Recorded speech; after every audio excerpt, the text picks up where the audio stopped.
पिछले सेशन में जो हम लोग एपीआई बनाए वो लिस्ट जो टेम्पोररी लिस्ट था वहीं से डेटा रिटर्न कराए, लेकिन कभी कभी होता है कि आपका डेटा जो है डेटाबेस में है और डेटाबेस में डेटा है और वहां से आप उसको क्या करना चाहते हैं, रिटर्न कराना चाहते हैं, या वहां से आप क्या करना चाहते हैं, उसको इंसर्ट कराना चाहते हैं वेब एपीआई के थ्रू। तो जो CRUD ऑपरेशन है, insert delete update delete sorry create read update और डिलीट, ये हम लोग किसके थ्रू करना चाहते हैं, डेटाबेस के थ्रू करना चाहते हैं। तो सबसे पहले हम लोग क्या करते हैं, इस बार हम लोग डेटाबेस फर्स्ट पे काम करते हैं। तो यहाँ पे डेटाबेस फर्स्ट में क्या होता है, खुद से डेटाबेस बनाना पड़ता है, क्रिएट डेटाबेस, कुछ भी नाम दे सकते हैं, मान लो देते हैं एपीआई डेमो। तो डेटाबेस बना लिए, फिर डेटाबेस को ओपन कर लेते हैं, use API demo. Database open हो गया, इसके अंदर टेबल बना लेते हैं, क्रिएट टेबल। इस बार स्टूडेंट का डेटा मेरा कहां रहेगा, टेबल में रहेगा। Roll INT constant PK roll primary key, name varchar 100,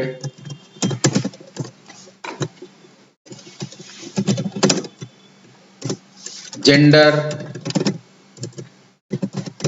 varchar 40, DOB date. चलो इतना ही डालते हैं, ज्यादा नहीं डालते, जितना डालेंगे फिर उतना कोड भी लिखना पड़ेगा ना, डेटा भी डालना होगा। टेबल बन गया, इसमें डेटा डाल देते हैं। डेटा यहां से भी डाल सकते हैं इंसर्ट करके, या दूसरा एक और तरीका बता देते हैं। एक तो यहां से बता देते हैं इंसर्ट, सारे कॉलम का अगर वैल्यू देना है तो सीधा लिखते हैं स्टूडेंट वैल्यूज, जैसे 1। दूसरा हमको नाम देना है, तीसरा हमको जेंडर देना है, और चौथा हमको date of birth. Date of birth में क्या होता है, पहले मंथ देना पड़ता है, फिर डेट MMDDY, फिर डेट देना पड़ता है, और फिर ईयर। एक तो ये तरीका है, और शॉर्टकट में करना चाहते हो तो डेटाबेस में चले जाएंगे। क्या नाम से बना हम लोग, एपीआई डेमो। एपीआई डेमो में चले गए, टेबल्स में चले गए, डीबीओ राइट क्लिक करके क्या मालूम क्या करेंगे, एडिट टू टॉप 2200 रोज। देखिए ऐसा खुल जाएगा, डेटा एंट्री जैसा करते हैं ना, समझ में आ रहा है। सबसे आसान ये है।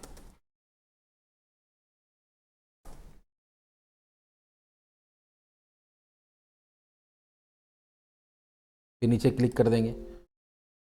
ओहो 3 सुमित कुमार मेल 2005 05 15। इसमें देखो जैसा है वैसा देंगे, पहले ईयर है, मंथ है, फिर डेट है। फिर यहाँ 4, कितना आसान है डेटा एंट्री करना, जैसे डेटा एंट्री करते हैं एक्सेल में, जस्ट लाइक।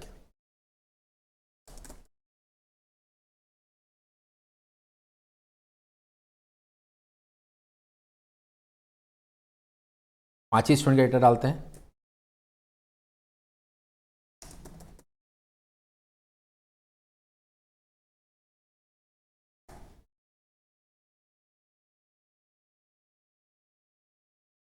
या नीचे क्लिक कर दिए, डेटा सेव हो गया। कैसे पता चलेगा, यहाँ आएंगे और यहाँ आके क्या करेंगे, सेलेक्ट एस्ट्रिक फ्रॉम स्टूडेंट कर देंगे।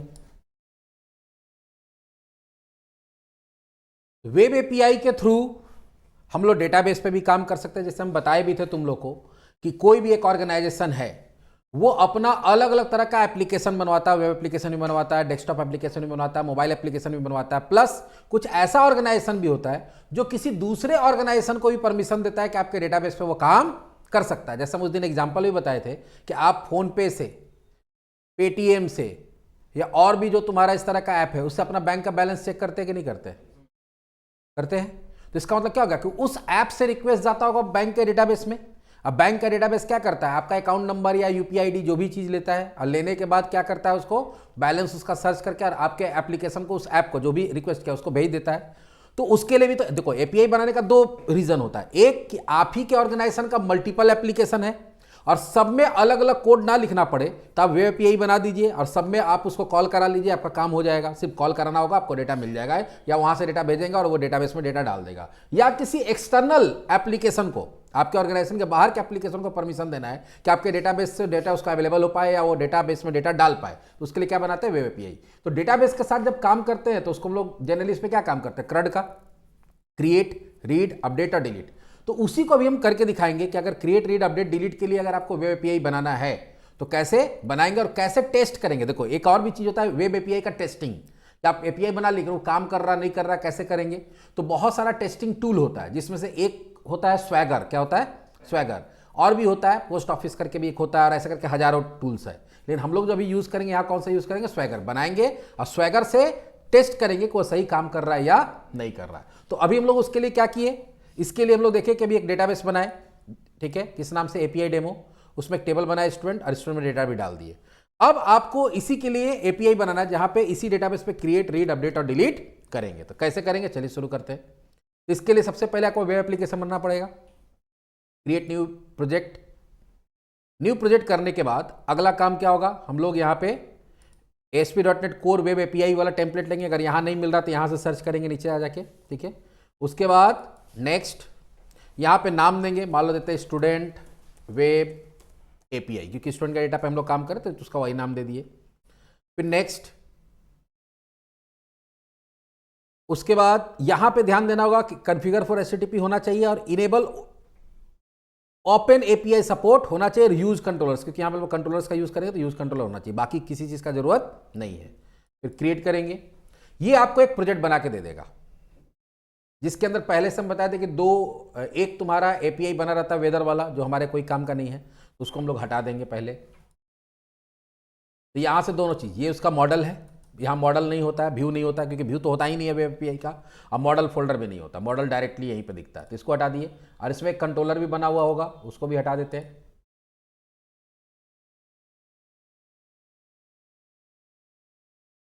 क्योंकि हम लोग यहाँ अपना कंट्रोलर बना के काम करेंगे। अब क्या है कि हम बोले यहाँ पे टेस्टिंग के लिए हम लोग स्वैगर यूज करते हैं। क्या करते हैं, स्वैगर। तो स्वैगर को यूज करने के लिए आपको कुछ पैकेज इंस्टॉल करना पड़ता है, और program.cs के अंदर कुछ कॉन्फ़िगरेशन करना पड़ता है। पैकेज कौन सा इंस्टॉल करना पड़ता है, चलिए चलते, tools, NuGet package manager, manage NuGet package.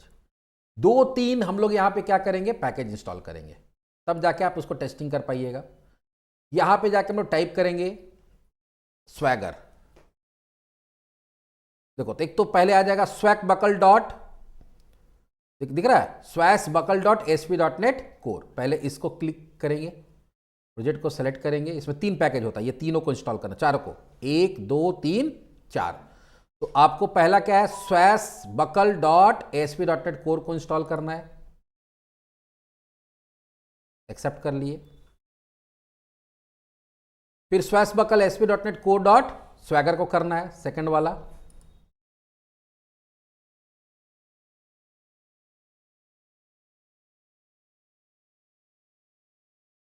फिर तीसरे वाले को भी करेंगे, जो जो होते जा रहा है उस पर टिक लगते जा रहा है, दिख रहा है, Swashbuckle ASP.NET core dot Swagger gen, इसको भी इंस्टॉल कर लेते हैं।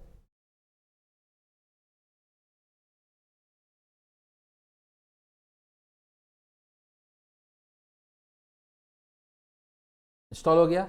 और चौथा जो है स्वैगर यूआई, इसको भी क्या करना पड़ेगा, इंस्टॉल करना पड़ेगा।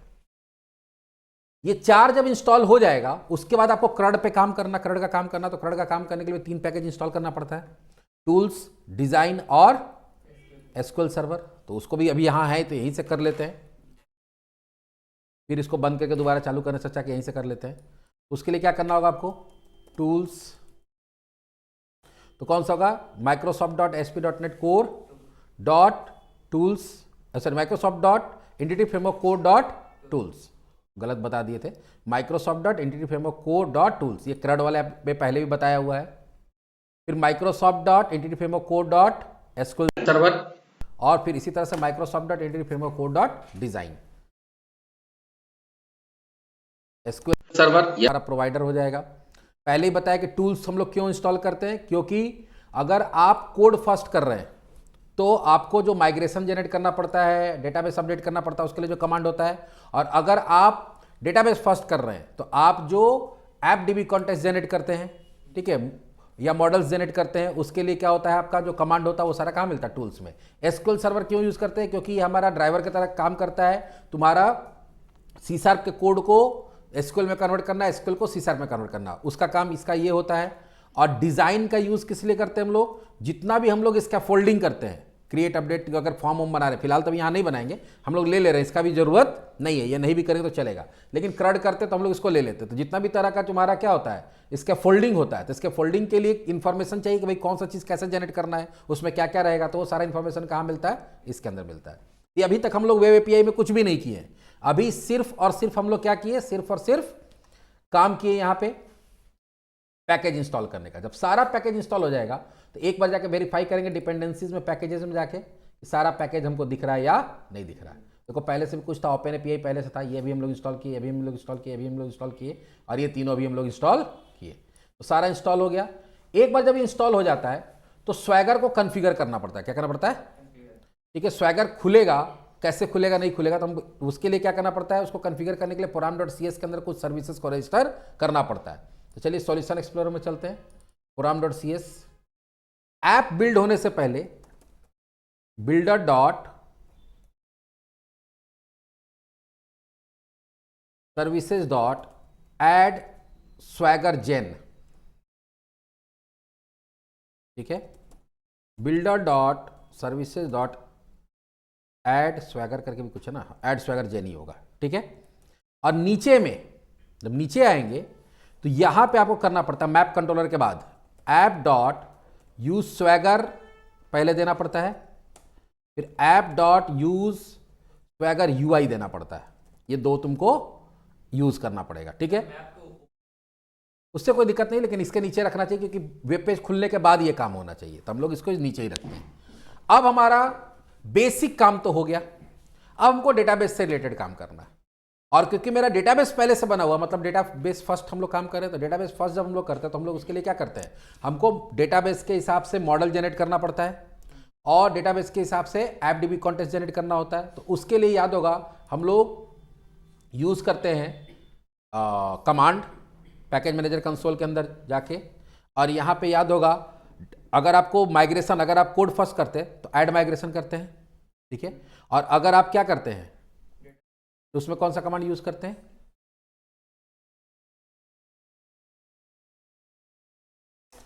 ऐड डीबी कॉन्टेक्स्ट, उसके बाद कनेक्शन स्ट्रिंग देना पड़ता है। क्या देना पड़ता है, सर्वर इक्वल्स टू, सर्वर का नाम यहां से उठा लेंगे,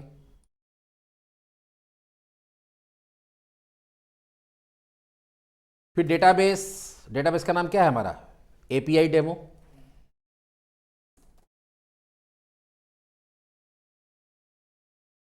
trusted connection equals to true, trust server certificate equals to true. उसके बाद देना पड़ता है आपका प्रोवाइडर का नाम। तो प्रोवाइडर कौन है, Microsoft dot entity framework core dot SQL server, और यहां आउटपुट DIR नहीं देना क्योंकि मॉडल फोल्डर नहीं है, जहां बनाना वहां बना, हमको कोई टेंशन नहीं है। एंटर मारेंगे, अगर सब कुछ सही होगा, लो गड़बड़ हो गया, ऐड डीबी कॉन्टेक्स्ट, यही कमांड होता है ना, हाँ स्कैफोल्ड डीबी कॉन्टेक्स्ट होता है, सॉरी, ऐड के जगह पे स्कैफोल्ड होता है। देखो एक्चुअली ऐड माइग्रेशन वाला मेरे दिमाग में था, क्योंकि अभी ज़्यादातर इधर हम लोग काम किस में किए थे, कोड फर्स्ट में, स्कैफोल्ड डीबी कॉन्टेक्स्ट होता है, ठीक है, ऐड के जगह स्कैफोल्ड, देखो काम कर रहा है, कमांड ही गलत चला गया था। अगर मेरा कनेक्शन स्ट्रिंग सही होगा तो मेरा डीबी कॉन्टेक्स्ट जनरेट हो जाएगा और मॉडल भी जनरेट हो जाएगा।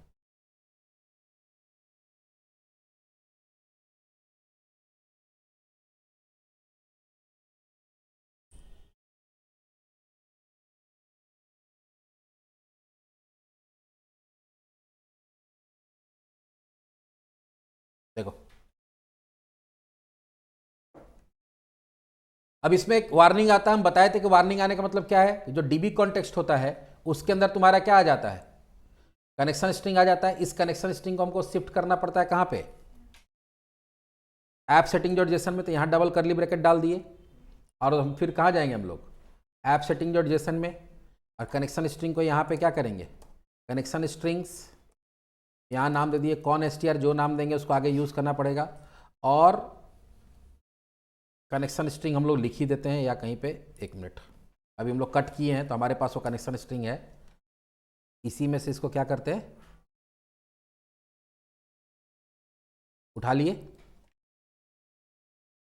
और यहाँ पे डाल दिए, जो कनेक्शन स्ट्रिंग वहां लिखे थे वही यहाँ डाल दिए।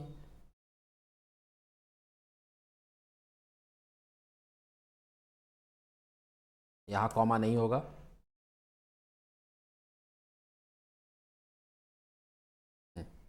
जब एक बार ये हो जाता है तो फिर इस डीबी कॉन्टेक्स्ट को आपको रजिस्टर करना पड़ता है कहाँ पे, यहाँ पे।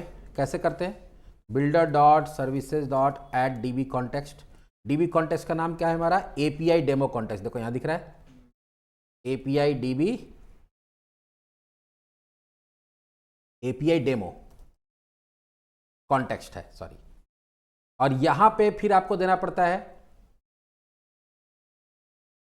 Sorry, item arrow item dot use SQL server, और इसके अंदर आपको देना पड़ता है कनेक्शन स्ट्रिंग। तो वो कहां से लाते हैं, builder dot configuration dot get connection string, और कनेक्शन स्ट्रिंग का नाम हम लोग क्या दिए हैं, कॉन str। ये एक लाइन और ऐड करना पड़ा हम लोग को, किसके लिए, डीबी कॉन्टेक्स्ट को ऐड करने के लिए। एक बार जब डीबी कॉन्टेक्स्ट ऐड कर लिए तो अब हम लोग डेटाबेस पे काम कर सकते हैं। लेकिन डेटाबेस पे काम करने के लिए हमको सबसे पहले क्या बनाना पड़ेगा, कंट्रोलर। पहले क्या बनाना पड़ेगा, कंट्रोलर। लेकिन ये नॉर्मल कंट्रोलर नहीं बनेगा, ये एपीआई कंट्रोलर बनेगा। एपीआई कंट्रोलर कैसे बनाते हैं, तो कंट्रोलर फोल्डर पे राइट क्लिक करेंगे, ऐड, और यहां पे न्यू आइटम में जाएंगे। कहां जाएंगे, न्यू आइटम।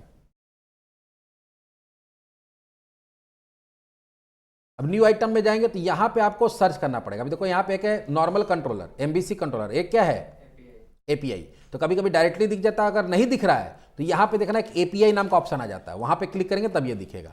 अब इसका नाम क्या रखना है, तो इसका नाम हमको रखना है स्टूडेंट कंट्रोलर डॉट cs। जैसे ही करेंगे तो इसका क्लास का स्ट्रक्चर थोड़ा अलग दिख रहा है। पहले देखो, जो नॉर्मल कंट्रोलर होता है एमबीसी कंट्रोलर, वो कंट्रोलर क्लास से इनहेरिट करता है। ये किससे इनहेरिट कर रहा है, कंट्रोलर बेस। इस क्लास के ऊपर एक एट्रीब्यूट दिया गया है जिसका नाम क्या है, एपीआई कंट्रोलर, जो ये बता रहा है कि नॉर्मल कंट्रोलर नहीं होगा, क्या है, एपीआई कंट्रोलर। और यहां पे देखो कुछ राउटिंग दिया हुआ है। राउटिंग मतलब क्या हुआ कि जब भी इसी एपीआई को कॉल करना होगा तो पहले जो भी तुम्हारा सर्वर का एड्रेस है स्लैश, फिर क्या देना होगा, एपीआई, फिर स्लैश कंट्रोलर का नाम। तो कंट्रोलर का नाम यहां पे क्या है, स्टूडेंट।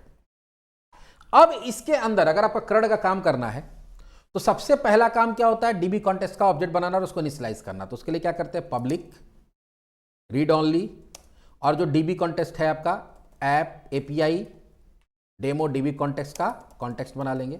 और इसका कंस्ट्रक्टर या तो खुद से बनाओ या जनरेट करो। सेलेक्ट करके यहां जाएंगे और यहां जाके क्या करेंगे, क्विक एक्शन में जाके जनरेट कर लेंगे। यहां तक का काम तो हो गया।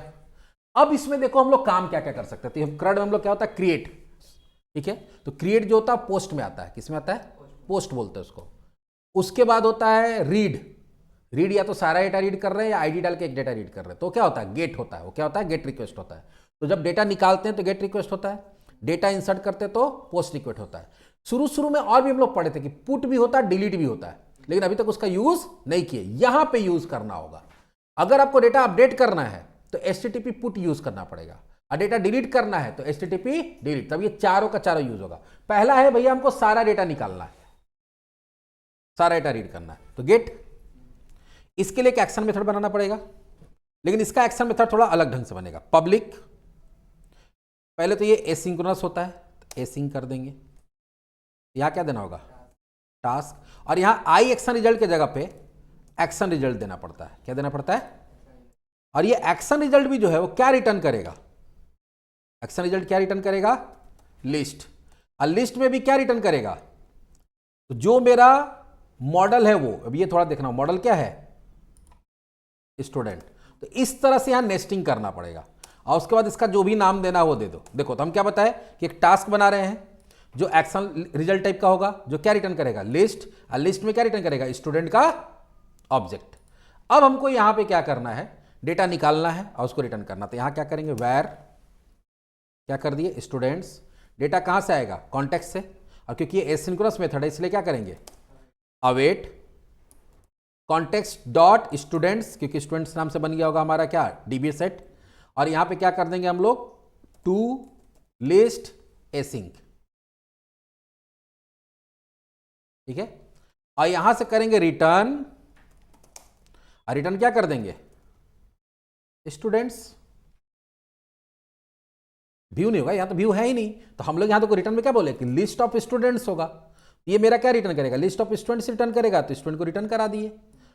ये तो मेरा पहला क्या बन गया, पहला मेरा एक रीड करने के लिए एपीआई के अंदर एक एक्शन मेथड बन गया। लेकिन अब इसको टेस्ट कैसे करेंगे, तो टेस्ट करने का दो तरीका होता है। एक होता है जनरल तरीका, जिसमें हम लोग क्या करते हैं, बिना स्वैगर का यूज करेंगे, जो एचटीटीपी है उसके थ्रू रिक्वेस्ट करेंगे, प्रोग्राम रन कर जाएगा, कोई भी आउटपुट नहीं आएगा। देखो प्रोग्राम रन कर जाएगा पूरा, कुछ कोई वेबसाइट खुलेगा ही नहीं, ब्राउजर खुला ही नहीं, लेकिन प्रोग्राम रन कर रहा है।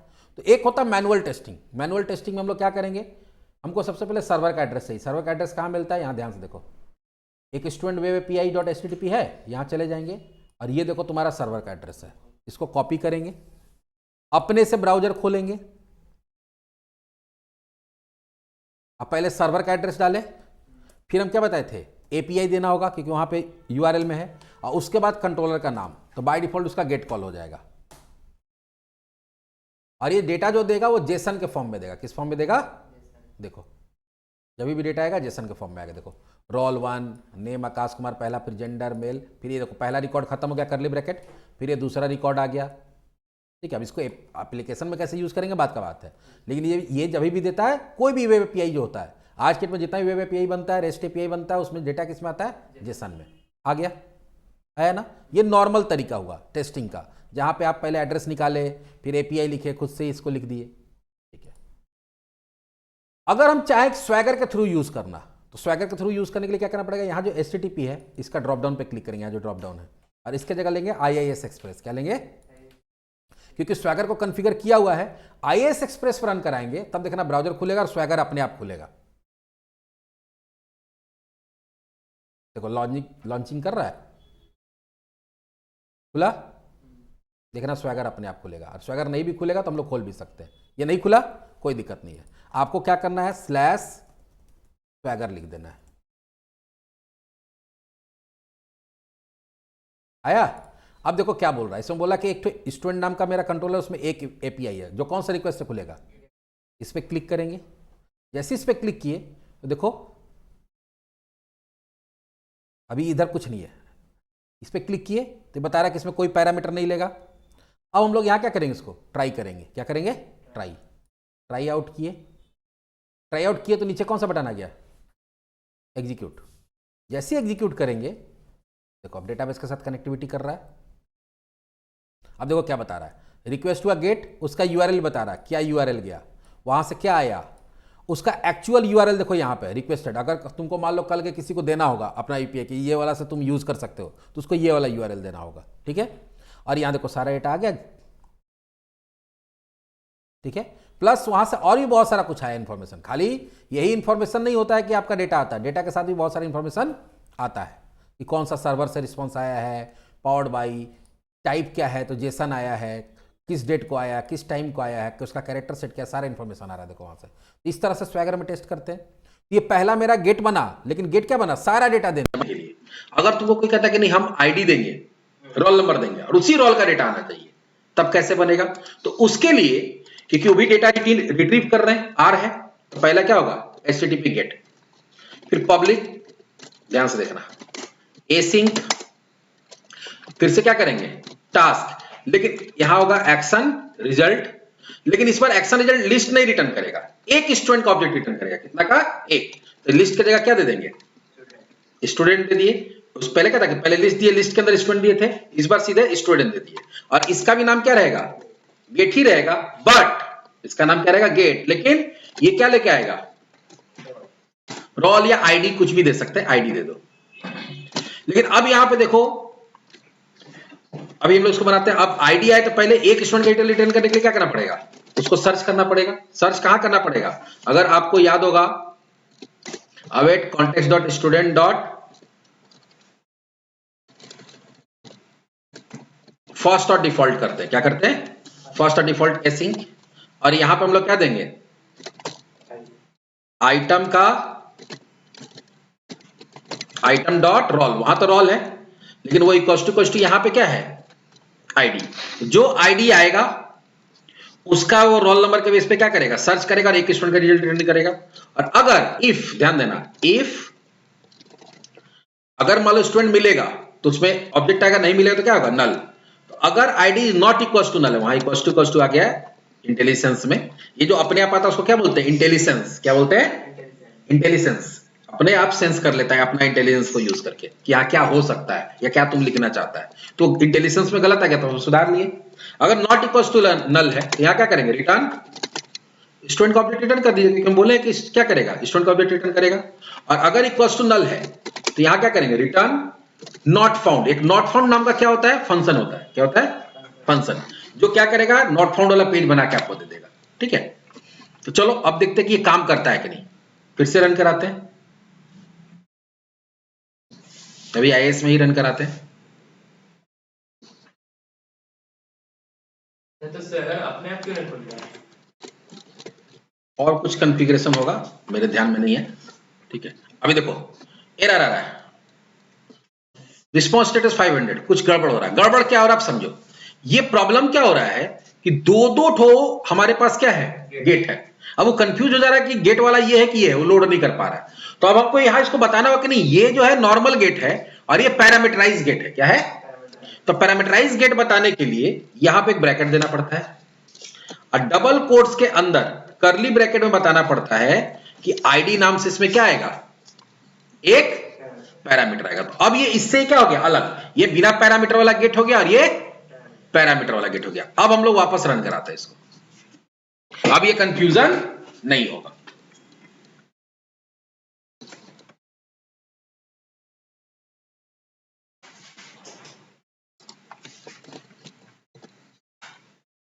देखो अब ये आ गया ना।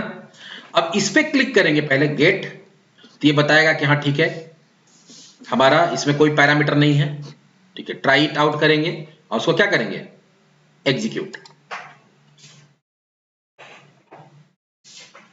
जैसे एग्जीक्यूट किए देखो सारा डेटा आ गया। ठीक है, ये पहला वाला था। अब हम लोग आते हैं दूसरे वाले पे जिसमें पैरामीटर। पहले क्या करते हैं? गेट पे क्लिक किए, ये बता रहे देखो यहाँ पे क्या करना होगा आपको? पैरामीटर पास करना होगा, लेकिन अभी पास नहीं करने दे रहा क्योंकि ट्राई इट आउट नहीं किए। जैसे ट्राई इट आउट करेंगे तो यहाँ पे क्लिक कर सकते हैं। अब यहाँ एक नंबर डाल के एग्जीक्यूट करेंगे तो सिर्फ एक नंबर रोल का स्टूडेंट का डिटेल आया। अगर 2 नंबर डाल के करेंगे 2 नंबर का आया, 3 नंबर डाल के करेंगे आ रहा है। अब हमारा ये क्या हो गया? दूसरा गेट हो गया जो क्या कर रहा है? पैरामीटराइज हो गया। ठीक है, और वो पैरामीटर जो पास करेंगे, अच्छा कोई ऐसा रोल नंबर देते हैं जो नहीं है, 9 दे दिए। क्या है देखो? एरर 404 नॉट फाउंड, क्योंकि वहां से क्या रिटर्न करा दिया हम लोग? Not found. नॉट फाउंड क्या होता है? वही एरर 404 वहां से बता दिया कि भैया ये है ही नहीं, ऐसा रोल नंबर दे दिए जिसका डेटा नहीं है। तो ये हम लोग दो तरह का क्रड में क्या हुआ, जो हम लोग नॉर्मली करते थे क्रड में 2 तरह का गेट बनाते थे, बना दिए। अब आपको क्रिएट बनाना है। क्या बनाना है? क्रिएट भी वैसे ही बनेगा, बस यहां पे तुम्हारा क्या होगा? जैसे वहां पे बनाते थे वैसे यहां पे भी बनेगा। यहां पे कोई व्यू नहीं होगा, यहां सीधे क्या होगा? HTTP post.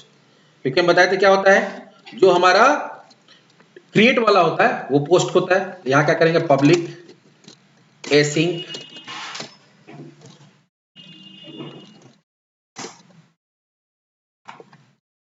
टास्क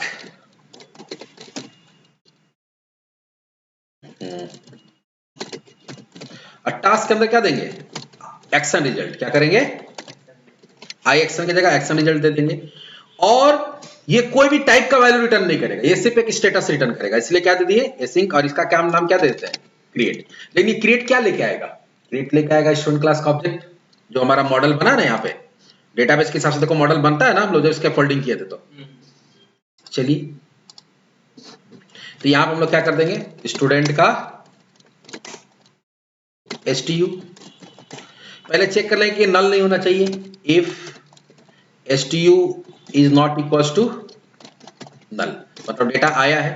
डेटा आया तो इसको क्या करना है, डीबी सेट में ऐड करके डेटाबेस को भेज देना है। तो याद होगा तुम लोग को, हम लोग क्या करते हैं, context dot students dot add कर दीजिए किसको, STU को, और अवेट डेटाबेस में सेव करने के लिए क्या करते थे, कॉन्टेक्स्ट डॉट सेव चेंजेस या सेव चेंजेस एसिंक, क्योंकि हम अवेट किए तो सेव चेंजेस एसिंक हो जाएगा। अगर सक्सेसफुली चेंज हो गया तो हम लोग यहां से रिटर्न करेंगे एक स्टेटस जो होता है ओके, या तो ओके या तो नॉट फाउंड। ओके का मतलब होता है सक्सेस, क्या होता है, सक्सेस। और अगर मान ली कि ये क्या है, नॉट इक्वल टू नल की जगह इक्वल टू नल है, तो यहां रिटर्न वही कर देंगे, नॉट फाउंड। या तो ओके रिटर्न करेगा या तो नॉट फाउंड। ओके का मतलब होता है 200। स्टेटस कोड क्या होता है, कभी भी अगर सर्वर सक्सेसफुली काम करके भेजता है ना, तो ऐसे भी 200 भेजता है। तो ब्राउजर को या जो भी इसको रिक्वेस्ट किया उसको पता चल जाए कि मेरा सक्सेसफुली हो गया है। जैसे याद होगा बहुत जगह हम लोग अवेट का काम करते थे तो देखते थे कि रिजल्ट डॉट सक्सीड करते थे ना, तो सक्सीड कैसे होता है, वहां से ओके रिटर्न करता होगा तभी क्या होता है, सक्सीड होता है। तो ये हमारा क्रिएट हो गया। लेकिन अब बात है कि इसको टेस्ट कैसे करेंगे। चलिए पहले यहां डेटा देख लेते हैं हम लोग, कहां तक है, 5 तक है। रन कराते हैं वापस, IIS पे रन कराएंगे, HTTP रन में करा के बताते हैं यहां से क्या करेंगे, IIS एक बार IIS सेलेक्ट करते अभी IIS पे ही रन कर रहा है ये बार बार।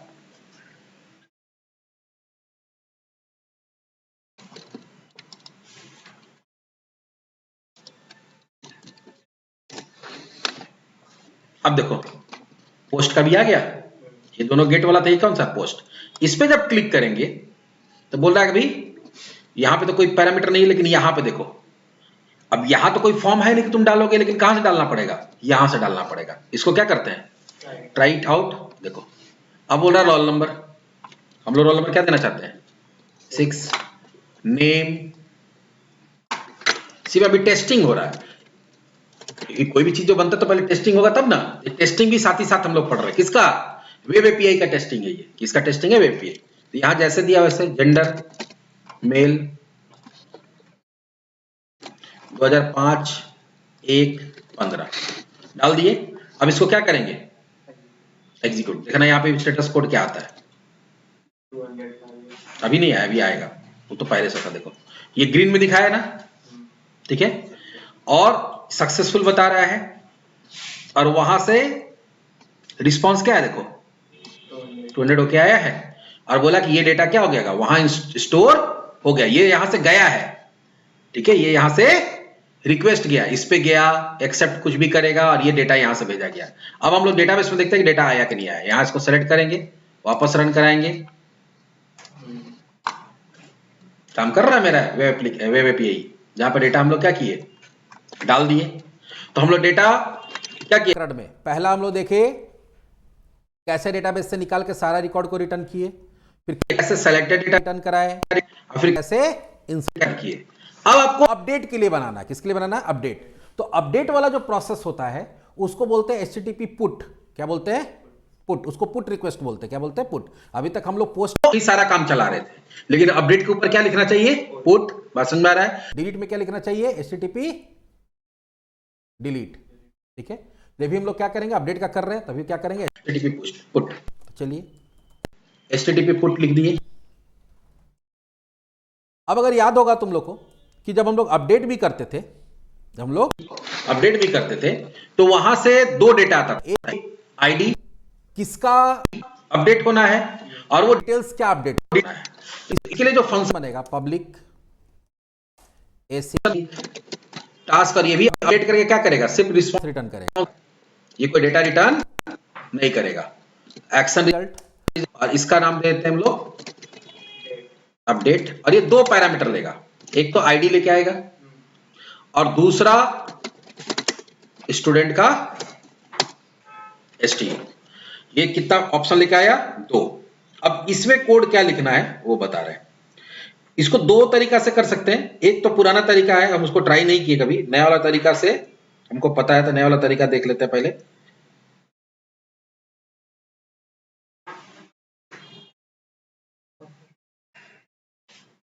चलो, नया वाला तरीका ये है कि पहला तो ये कि पुट है, तो पुट क्या कर रहा है, एक पैरामीटर ले रहा है आईडी, तो यहां पे हमको बताना पड़ेगा इसको कि पैरामीटर ले रहा है। पैरामीटर बताने के लिए क्या होता है, डबल कोट्स में कर्ली ब्रैकेट में आईडी देना होगा। अब इसके अंदर आएंगे और इसके अंदर आने के बाद एक कोड लिखेंगे। पहले तो ये चेक करेंगे कि आईडी आया है कि नहीं आया, तो पहले चेक करेंगे इफ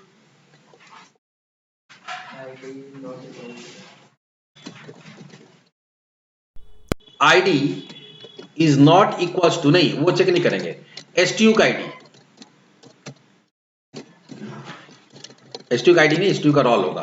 देखो आईडी में तो रोल नंबर आया और इसमें भी तो रोल नंबर आया होगा, तो पहले चेक करेंगे कि दोनों सेम है कि नहीं है, क्योंकि जो हम अलग से आईडी दिए हैं आ रहा है और जो स्टूडेंट का रोल नंबर आ रहा है, आईडी मतलब रोल ही एक तरह से मान के चलो, दोनों सेम है कि नहीं। अगर दोनों सेम है तब आपको क्या करना, ध्यान से देखो, अपडेट करने का एक और तरीका होता है context dot entry.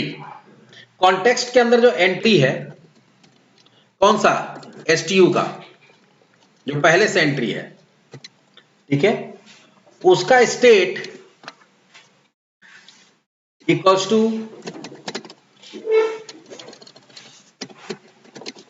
Entity state dot modified. हम लोग क्या बोल रहे हैं कि कॉन्टेक्स्ट के अंदर जो स्टूडेंट आया है, इसका डिटेल्स पहले से है, उसका स्टेट चेक करिए कि पहले से जो है, जो एंट्री है और अभी जो आया है उसमें कोई चेंजेस है कि नहीं है। अगर चेंजेस है तो उसको मॉडिफाई कर लीजिए और चेंजेस नहीं तो कुछ भी नहीं करना है, वैसे ही रहने दीजिए। और उसके बाद क्या करना है, उसको सेव कर देना है। एक तरीका ये है, अभी पहले इसको करके देखते हैं, पुराना वाला तरीका हम ट्राई नहीं किया लेकिन कर लेंगे तो भी हो जाएगा, तो वो ज्यादा आसान रहेगा हम लोग के लिए। ये थोड़ा नया चीज है, सेव चेंज एसिंक, और यहां से क्या कर देंगे, रिटर्न ओके, और अगर कुछ भी गड़बड़ है तो रिटर्न नॉट फाउंड। ये हमारा क्या बना, अपडेट के लिए। बंद करते हैं इसको, वापस रन कराते हैं और देखते हैं अपडेट वाला काम करता है कि नहीं करता है। यहां डेटा देख लेते हैं हम लोग, रोल नंबर किसका, 6 किए थे, चेंज करते किसी और को, मान लो इसका रोल नंबर 5 है, इसका विनय कुमार शर्मा नाम है और डेट ऑफ बर्थ में 2002 की जगह 3 है। यहां आते स्वैगर में, इस बार पुट किया है अलग से, पुट पे क्लिक किए, आईडी पूछ रहा है, ट्राई आउट करेंगे, आईडी दिया 1, रोल नंबर क्या है, ऐसा नहीं, रोल 5 है ना, 5, तो यहां भी रोल नंबर क्या देना होगा, 5। उसका नया नाम क्या है,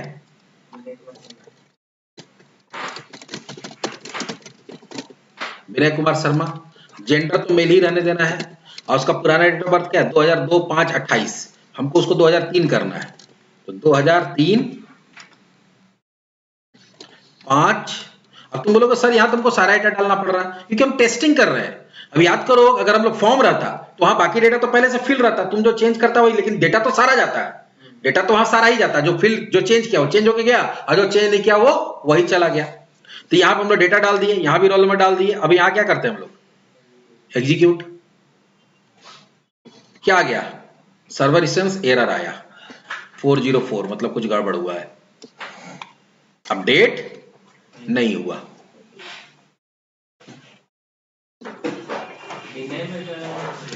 चेक कर लेते हैं, उसमें कोई दिक्कत नहीं है, चेंज नहीं होने का मतलब है, चलो देख लेते हैं, हम लोग कुछ ब्रेक पॉइंट्स लगा लेते हैं ताकि समझ में आएगा।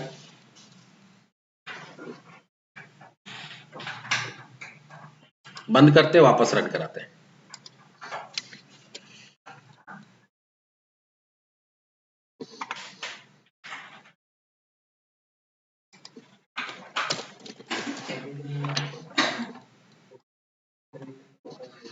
राइट आउट, यहां डाल दिए 5, यहां भी डाल दिए 5,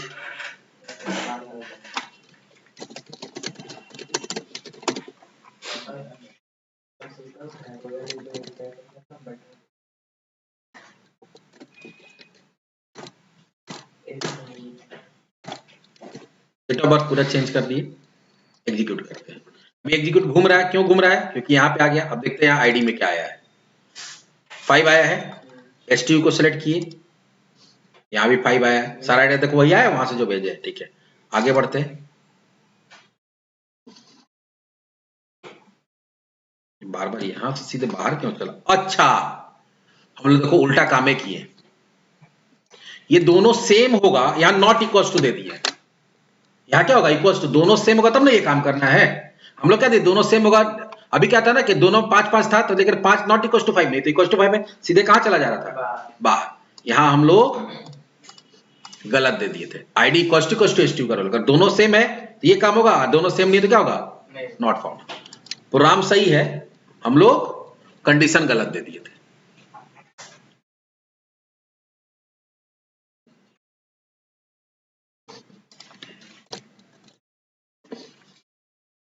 पुट में चले गए, टाइट आउट 5 5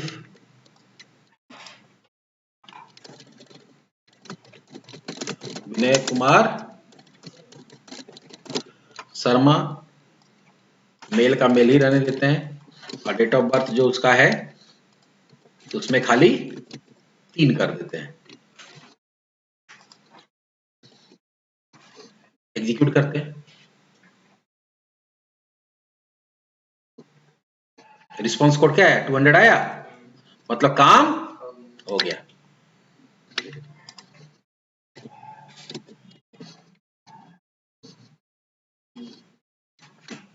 हुआ अपडेट। एक तो तरीका ही हुआ, एक और तरीका होता है वो भी देख लेते हैं, जो हम लोग पुराना तरीका देखे। क्या देखे हैं? पुराना तरीका।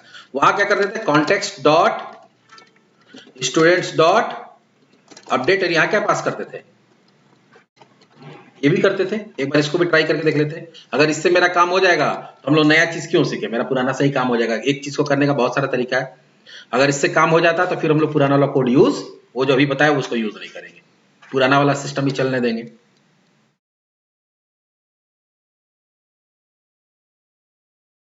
क्या हो गया भाई? हाँ,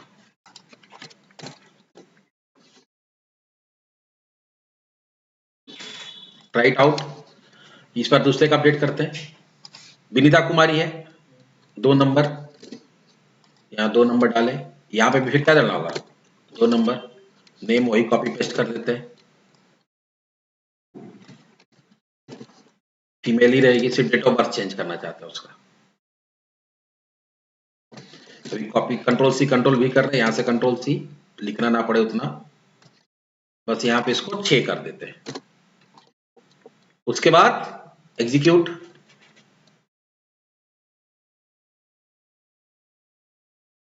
लग रहा नहीं होगा क्या? हाँ हो गया, काम हो ही गया। तो हम लोग जब काम हो गया तो हम लोग नया ज्यादा दिमाग क्यों लगाए, सीधा सीधी देखो 6 हो गया। तो जो हमारा चलता है करंट में, देखो कोड वही लिख रहे हैं, सब कुछ वही लिख रहे हैं, बस थोड़ा सा अंतर हो रहा है। अब लास्ट कौन सा बच गया करंट में? डिलीट। डिलीट के लिए क्या होता है? एचटीटीपी डिलीट, और ये भी आईडी लेके आएगा। डिलीट के लिए भी आईडी भेजना पड़ेगा ना, रोल नंबर। ये लेके क्या आएगा? आईडी लेके आएगा। पब्लिक एसिंक टास्क, ये भी कुछ डेटा रिटर्न नहीं करेगा, इसलिए क्या हो जाएगा? एक्शन रिजल्ट, और यहां क्या हो जाएगा? डिलीट, और ये क्या लेके आएगा? INT ID. चेक कर लेंगे इफ आईडी, अच्छा यहां पे एक क्वेश्चन मार्क दे देते हैं। क्वेश्चन मार्क देने से होता है कि अगर वैल्यू नहीं आएगा तो इसमें क्या आता है? नल आ जाता है। अगर ID is not equal to null, अगर आईडी मेरा क्या है? नॉट इक्वल टू नल है, तो पहले स्टूडेंट को हम लोग फाइंड करते हैं, अगर याद होगा तो where stu equals to context dot students dot first dot default async, और अगर async किए तो यहां क्या करना पड़ेगा? await, और यहां पे क्या पास कर देंगे हम लोग? आइटम डॉट आइटम का, तो सॉरी आइटम एरो, आइटम, यही होता है auto complete, item dot item का रोल इक्वल्स टू आईडी। उसको सर्च किया। अब अगर आईडी मिल जाता है तो इफ आईडी मिलेगा, अगर सेम होगा तो स्टूडेंट में कोई ना कोई डेटा आएगा। तो स्टूडेंट नॉट इक्वल्स टू क्या है? अगर नल है, नॉट इक्वल्स टू मतलब स्टूडेंट मिल गया है, तो आपको डेटा पहले क्या करना पड़ेगा? डीबी सेट से डिलीट करना पड़ेगा। कैसे करते हैं? Context dot students dot remove, किसको रिमूव कर दीजिए? एसटी को, तो डीबी सेट से डिलीट हो गया। और उसको डेटाबेस में सेव करना था। क्या करेंगे, await context dot save changes async, और यहां से रिटर्न क्या कर देंगे, ओके। और अगर मान लो कि ये नल होगा तो इसके बाहर आएगा और यहां से फिर बाहर आएगा, तो दो जगह लिखने से अच्छा है कि यहां से भी बाहर होके यहीं आएगा और यहां से घूमते घूमते नीचे आएगा। तो अगर कैसे भी अंदर ना जाके या तो यहां से बाहर आके यहां पहुंच गया या यहीं से सीधे बाहर पहुंच गया, तो रिटर्न क्या हो जाएगा, नॉट फाउंड। तो इस तरह से हमारा क्या होगा, डिलीट का भी काम हो जाएगा। चलो देख लेते हैं।